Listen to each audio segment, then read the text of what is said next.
back in Hawaii. We good? Ladies and gentlemen, welcome back. Episode 274 of Sharp Stories. Today it gets interesting. Today we have a blending, if you will. Probably not the type that you're thinking about. Today we blend reality and conspiracy theory, and they come together into one. I'm going to be doing a lot of page reading on this. I can't memorize all this stuff, as you all know, I'm getting old. So, episode 274, titled, Time to Carbon Tax Your Building. Last Thursday, Metro Vancouver Climate Action Committee, made up of 15 board members and God knows how many tax dollars a year, unanimously, all 15, I guess that's what they're there for, endorsing climate stuff, unanimously endorsed a regulatory proposal to track and penalize existing buildings for producing above a predetermined carbon emissions limit. What does that mean?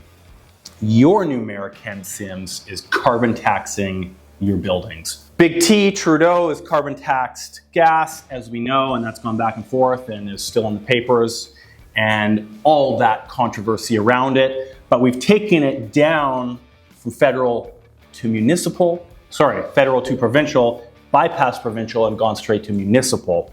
And Ken Sims has taken upon, has taken it upon himself to propose carbon taxing your building. So carbon pollution limits will be finalized and released throughout 2024. So this year we will know how much carbon emittance you are allowed to be dictated to and used. Allowed to be used. It's getting tough up here, Al.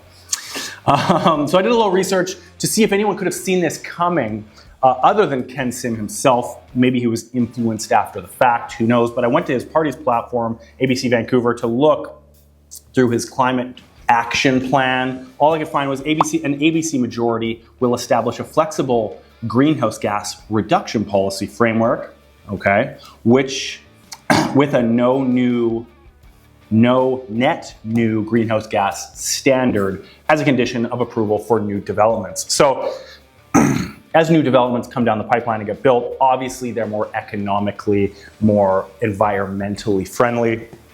And that's kind of where your thoughts go when you read something like this. However, now that we see that they are going to tax existing buildings, which was in no way said or implied through this, you can look back and say, establish a flexible greenhouse gas reduction policy framework, comma, previous, and then with no new yada, yada, yada. So this is obviously going to affect current residential buildings. We'll get into the details of that. Current office buildings, commercial buildings, obviously industrial buildings, the whole nine.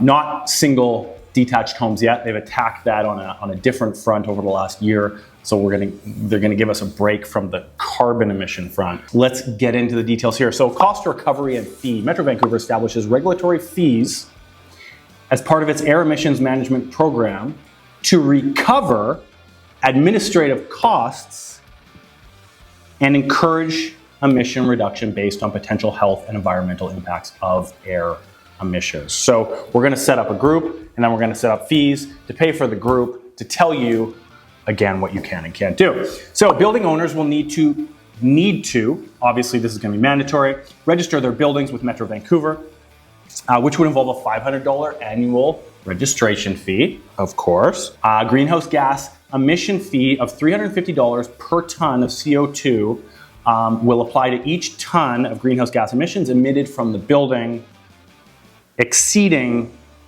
the greenhouse gas emission intensity limit provided to the building. So again, we're going to pick an arbitrary amount of greenhouse gas that comes out of your building that's allowed. And if you go over that, which it obviously will, or they wouldn't put the line in the sand, you're going to get charged $350 per ton on top of the $500 admin fee for just being a building in Metro Vancouver. Great.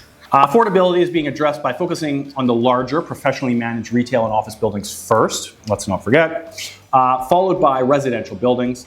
But older residential buildings will be hit the hardest by and be the biggest targets to this new program, as they have the least amount of greenhouse gas friendly parts internally, if you will, making them run. So gone are the days of we're just going to try and keep this old system in place as long as we can because that's the most cost efficient. You're now going to be pushed forward not only by way of the failing systems of yesterday, but of the new mandates of today to spend more money on your buildings. The proposal includes annual greenhouse gas reporting, targeting larger buildings first, including low-rise and 3-story buildings over 25,000 square feet. So that's 25,000, 1,000 square foot units or a blend of. So not huge buildings at all. Low-rise, 3 stories. Mid-rise or 5-story buildings above 50,000 square feet, and initial greenhouse gas limits for office and retail buildings over 100,000 square feet, with remaining residential buildings to follow. And the final greenhouse gas limit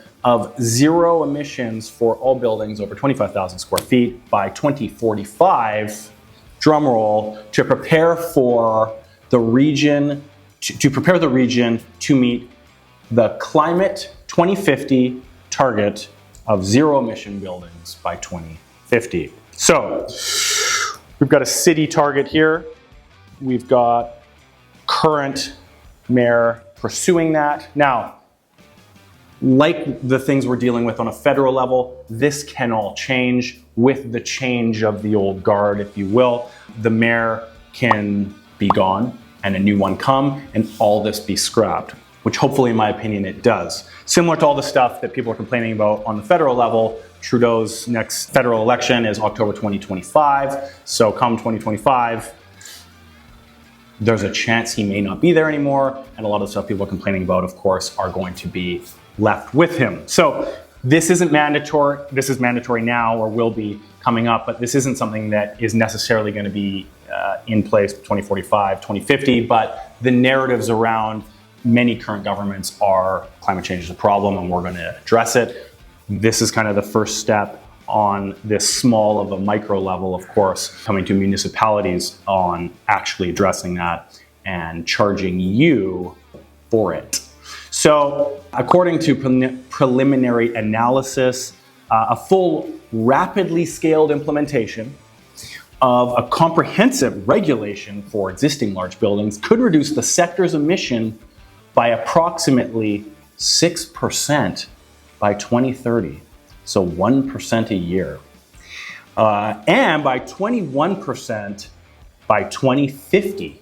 So 0.8% a year over the next 26 years. So that's great and all, but it's going to cost you and your building hundreds of thousands of dollars to earn this 0.8 to 1% variance a year.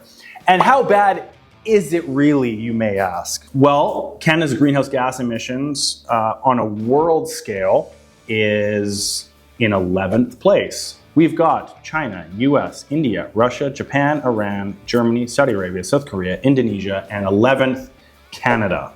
So the worst emitter is China at 10,000 megatons of CO2, MT, I'm guessing that means, and we are at half of that, or sorry, not half of that. We are at 535 in Canada here.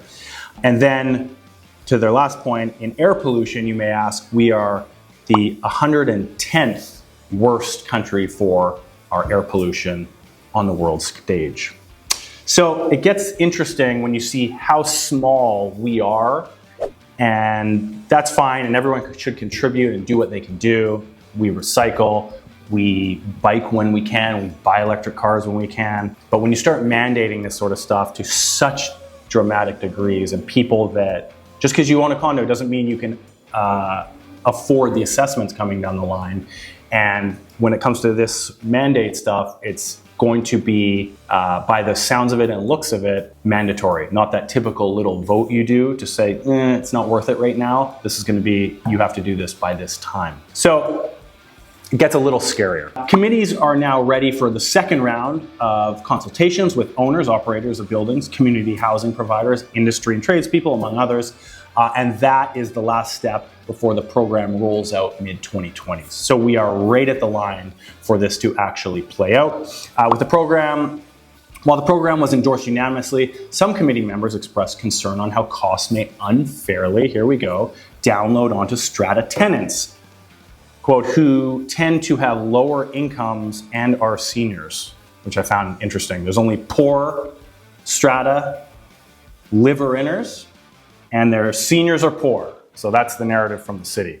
No one with money that can afford anything apparently lives in a strata. But anyway, Heather McInnes, Metro Vancouver's Deputy Chief Administrative Officer, said that Metro Vancouver's affordable housing units are undergoing the same process to reach 45% reduction in emissions by 2023. So they should be done by now. And at no added cost to the tenants.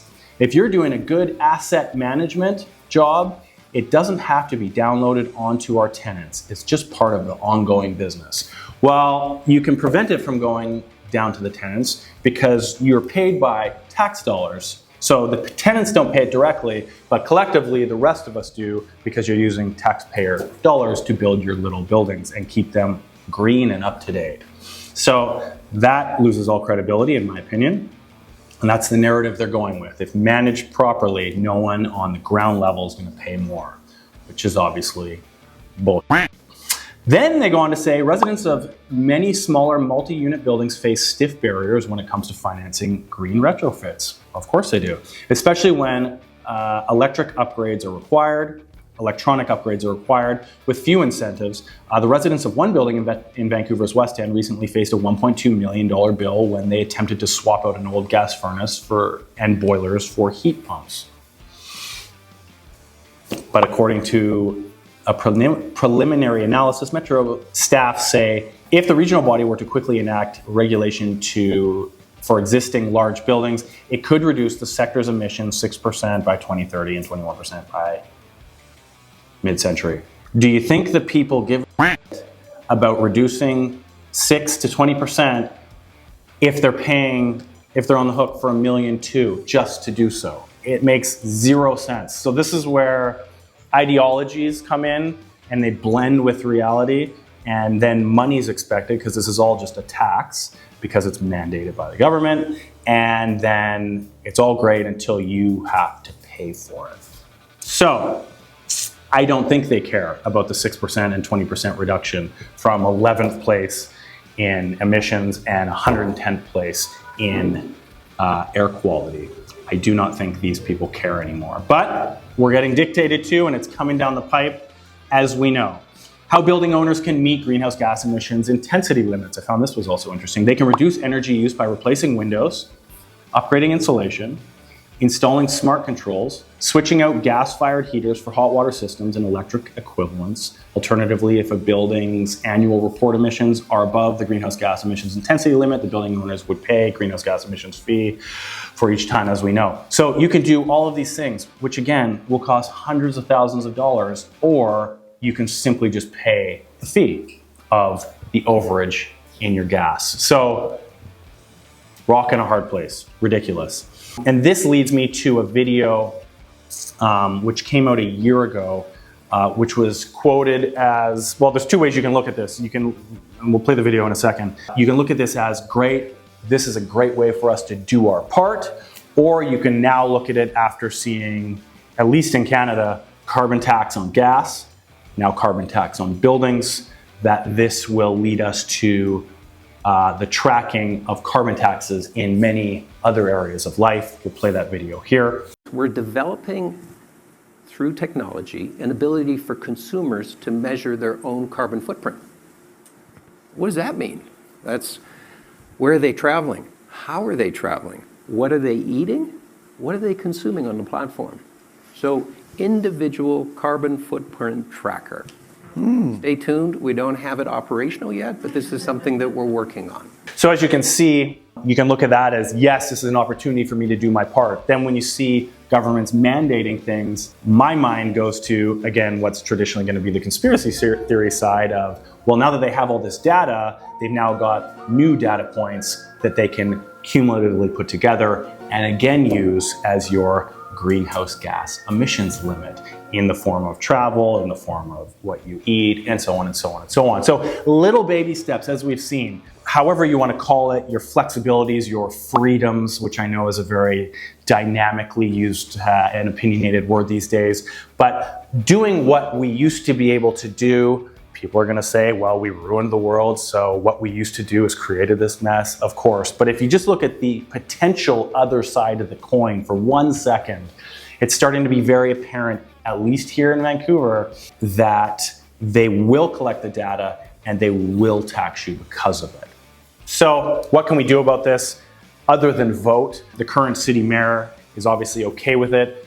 He had a lot of fanfare when he first came in. It's been a big flop in my narrowest of opinions. I'm not supposed to talk about politics on here, of course, but we can see the downtown east side and what has changed there, which is nothing. We've seen things only get more expensive, of course. Obviously, not everything is to do with him, but this definitely is to do with him, and this will definitely make life more expensive for the people it's applicable to. And this is a gateway, in my opinion, onto doing this on multiple other levels. And if it does push forward, again, industrial buildings, commercial buildings, residential buildings, your detached residential is next, and it's just tax after tax after tax. All time.